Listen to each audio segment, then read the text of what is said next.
I've been reporting on San Diego politics for the past 20 years, and this is the first election cycle where no Republican is even running for an office in the city of San Diego. All the candidates for mayor, city attorney, city council, they're all Democrats or nonpartisan. Just 4 years ago, several members of the city council and mayor were Republicans. Now, none. San Diego used to be a more conservative city than most any in California. Richard Nixon and Ronald Reagan loved it here. Reagan's last campaign rally of his entire political career was at Fashion Valley in November 1984. It's great to be in San Diego, my good luck city. What happened? Can Republicans ever come back?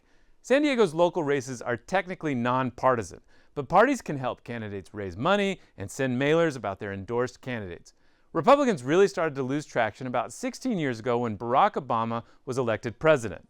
Then Donald Trump won, and in San Diego, Trump was not popular. San Diego County voters supported President George W. Bush's re-election by just more than 50% in 2004. But 16 years later, President Biden beat President Trump in San Diego County by more than 60% in 2020. During that time, Democrats learned all they had to do was tie a local candidate to Trump, and they could doom that candidate. Take City Councilwoman Lori Zaff. Zaff was running for a re-election in a coastal district in 2018, 2 years after Trump won the presidency. Incumbents like her almost always won re-election.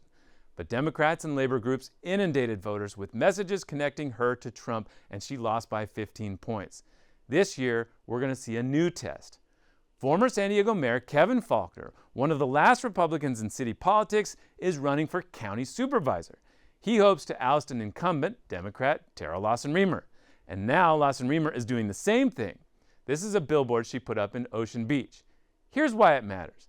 If Faulconer wins, the Republicans have a chance to regain the majority on the County Board of Supervisors, which they had for decades until just 4 years ago. Meanwhile, the split has shifted. Many business groups have shifted focus and support more conservative Democrats. Will they continue to do that? Will the Democrats just fight amongst themselves? Or will the Republican Party rebuild here? We asked the executive director of the Lincoln Club, Victor Lopez, what local Republicans should do. But what needs to happen, if Republicans want to win elections in any race, not just City of San Diego, everywhere else, you have to have infrastructure, and you have to have community name ID, and you have to be able to have issues and representations that are best aligned with the district that you're running for.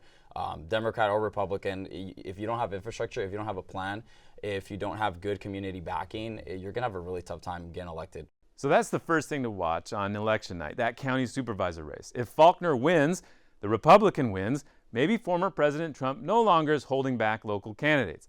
But they've got a long way to go before Republicans refer to San Diego as their lucky city ever again. I'm Scott Lewis, and this is Why It Matters.